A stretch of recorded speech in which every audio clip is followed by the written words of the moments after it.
आज की इस विशेष चर्चा में आपका स्वागत है। आज हम डॉक्टर बाबा साहब अम्बेडकर के लेखन से एक बहुत ही विचारोत्तेजक अंश को समझने की कोशिश कर रहे हैं। जी।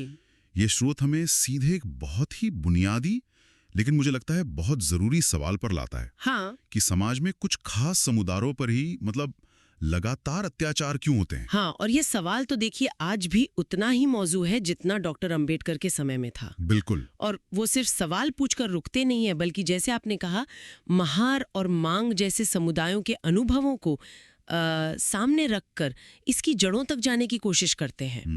उनका विश्लेषण सिर्फ ये बताना नहीं है कि क्या हो रहा है, ये तो शक्ति, सामर्थ्य और समाज कैसे सोचता है उसका पूरा एक ताना बाना समझने की कोशिश है। हाँ बिल्कुल। और जैसे आपने कहा, वो सिर्फ समस्या नहीं गिनाते बल्कि उसके मूल कारणों में काफी गहरे उतरते हैं। जी। और इसके लिए वो एक तुलना करते हैं जो हमें एकदम सोचने पर मजबूर कर देती है। एक ऐसा विरोधाभास सामने रखते हैं जो आम सोच को चुनौती देता है। हाँ हाँ। तो चलिए इस विश्लेषण की परतों को खोलते हैं, देखते हैं डॉक्टर आम्बेडकर का मुख्य तर्क क्या है। जरूर। ये विश्लेषण दरअसल जो शक्ति है, सामर्थ्य, उस कॉन्सेप्ट के आसपास घूमता है। लेकिन यहाँ सिर्फ फिजिकल या आर्थिक शक्ति की बात नहीं है, उससे भी ज्यादा महत्वपूर्ण है बाहरी समर्थन की धारणा। अच्छा, बाहरी समर्थन की धारणा। हाँ, ये सोच कि अगर किसी ग्रुप पर मुसीबत आई तो उसके पीछे कौन खड़ा होगा, कौन मदद करेगा। डॉक्टर आम्बेडकर का तर्क है कि अत्याचारों का मुख्य कारण सिर्फ ये नहीं है कि कोई समुदाय संख्या में कम है, बल्कि ये धारणा है या नहीं, इस पर बहुत कुछ निर्भर करता है। तो डॉक्टर आम्बेडकर सीधे मुद्दे की जड़ पर चोट कर रहे हैं। हाँ। वे उन समुदायों से मानो सीधे पूछ रहे हैं, भाई आप पर ये जुल्म क्यों होते हैं। जी। उनका पहला अवलोकन तो यही है कि इन समुदायों में अपने आप में शायद उतनी ताकत नहीं है, उतना सामर्थ्य नहीं है कि वो इन अत्याचारों का ठीक से विरोध कर सकें।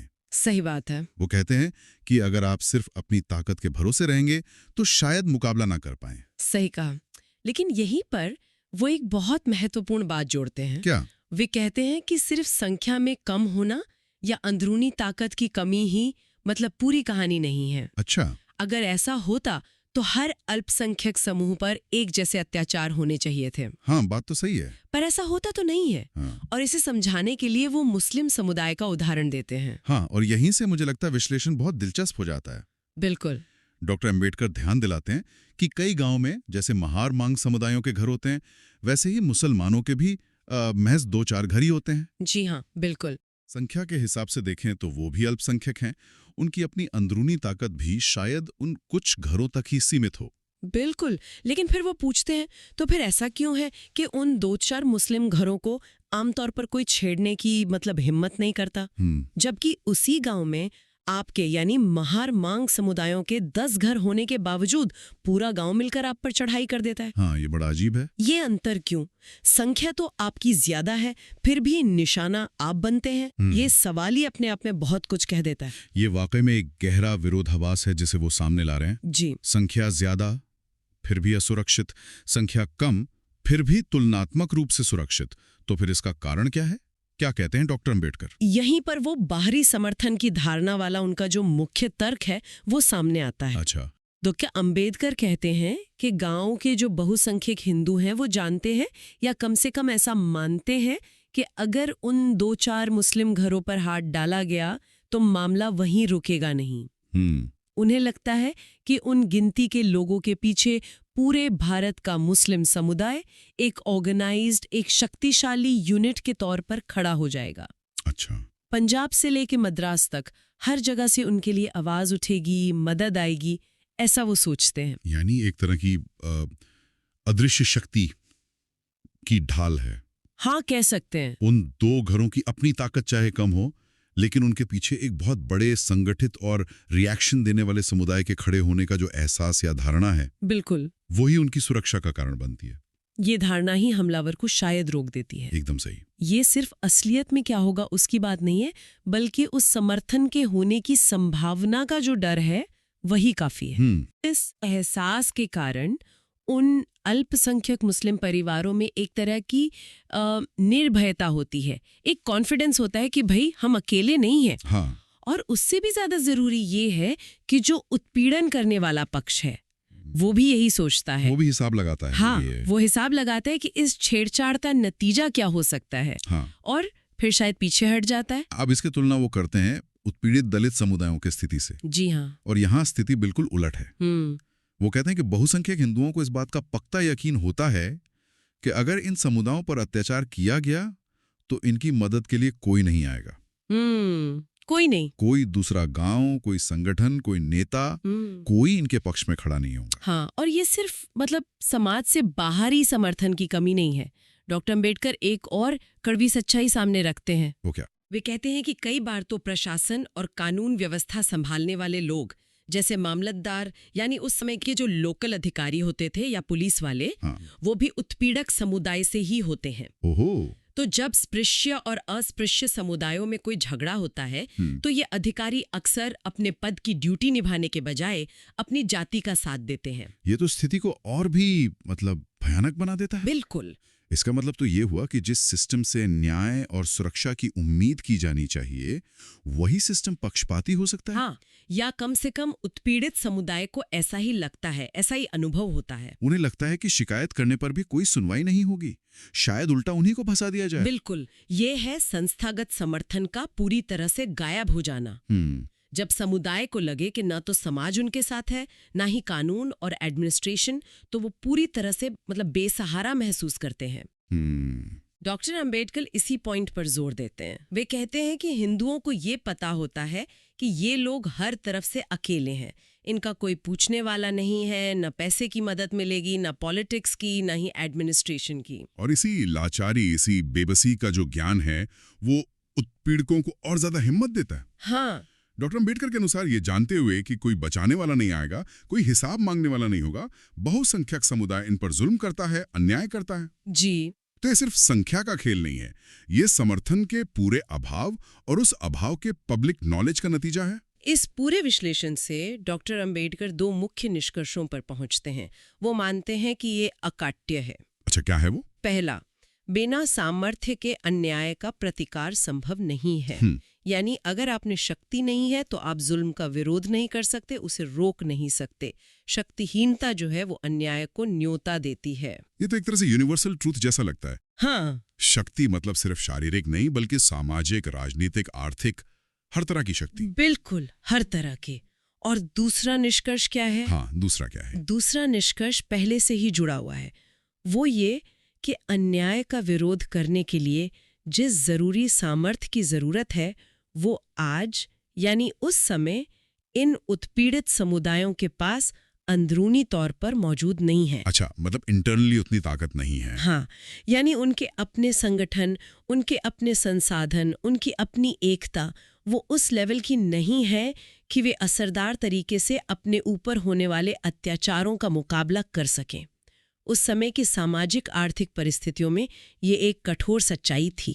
तो ये दो बातें साफ हैं। पहली, शक्ति के बिना बचाव नहीं।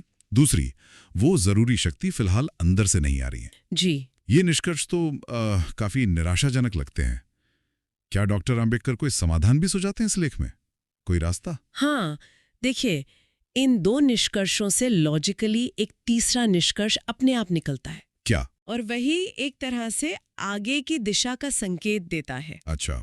अगर अन्याय रोकने के लिए शक्ति जरूरी है और वो शक्ति अंदरूनी तौर पर काफी नहीं है, तो इसका सीधा सा मतलब है कि उस जरूरी सामर्थ्य को कहीं बाहर से हासिल करना होगा। बाहर से? हाँ, उसे बाहरी स्रोतों से जुटाना होगा। ये एक बहुत महत्वपूर्ण मोड़ है। मतलब अपनी अंदरूनी कमियों को पहचानते हुए समाधान बाहर खोजना होगा। हाँ। ये एक तरह से स्ट्रेटेजी में बदलाव का सुझाव है। सिर्फ अंदरूनी ताकत पर निर्भर रहने के बजाय बाहरी गठजोड़ या समर्थन की तलाश करनी होगी। बिल्कुल। ये विश्लेषण इसी निष्कर्ष पर आकर रुकता है कि आंतरिक शक्ति की कमी को बाहरी स्रोतों से मिलने वाली शक्ति से पूरा करना होगा। यह एक तरह से अस्तित्व और सम्मान की लड़ाई लड़ने के लिए एक प्रैक्टिकल स्ट्रेटेजी का खाका खींचता है। हाँ। डॉक्टर अंबेडकर यहाँ ये नहीं बता रहे कि ये बाहरी शक्ति कहाँ से आएगी, लेकिन वे ये साफ कर रहे हैं कि इसकी जरूरत क्यों है और ये क्यों अनिवार्य है। अगर हम इस पूरी चर्चा को समेटें तो डॉक्टर अंबेडकर का ये विश्लेषण हमें सिखाता है कि समुदायों पर होने वाले अत्याचार सिर्फ उनकी अंदरूनी कमजोरी का नतीजा नहीं है, सही कहा। बल्कि ये काफी हद तक इस बात पर निर्भर करता है कि उत्पीड़क उन्हें कितना अकेला और बेसहारा समझते हैं। हाँ, बाहरी समर्थन का अभाव और उस अभाव की धारणा यही अत्याचारों को संभव बनाती है। सही कहा।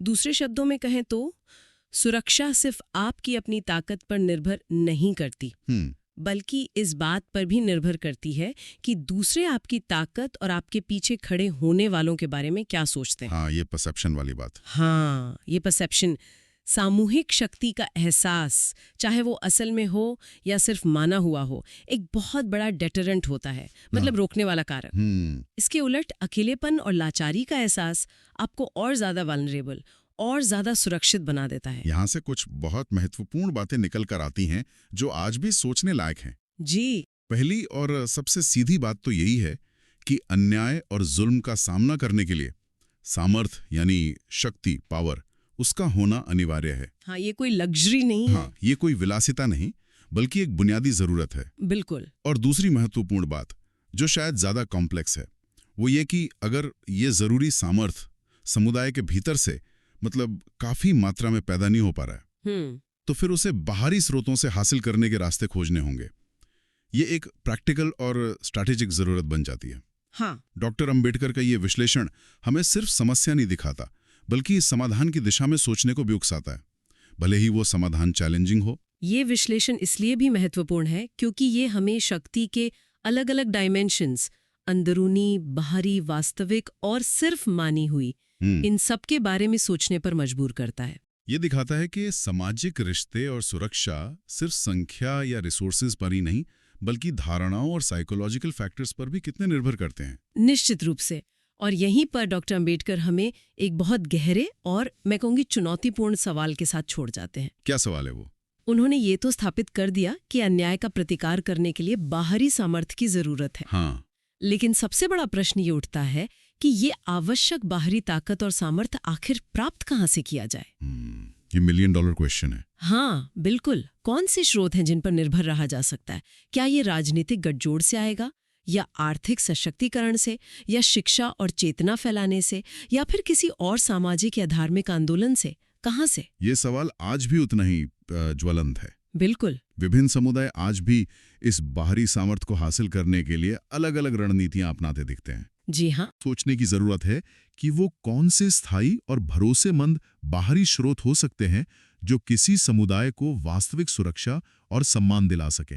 बिल्कुल। ये प्रश्न केवल इतिहास तक ही सीमित नहीं है, बल्कि ये आज और भविष्य की सामाजिक राजनीतिक रणनीतियां बनाने के लिए भी एक बुनियादी सवाल बना हुआ है। इस पर विचार करना हम सबके लिए जरूरी है।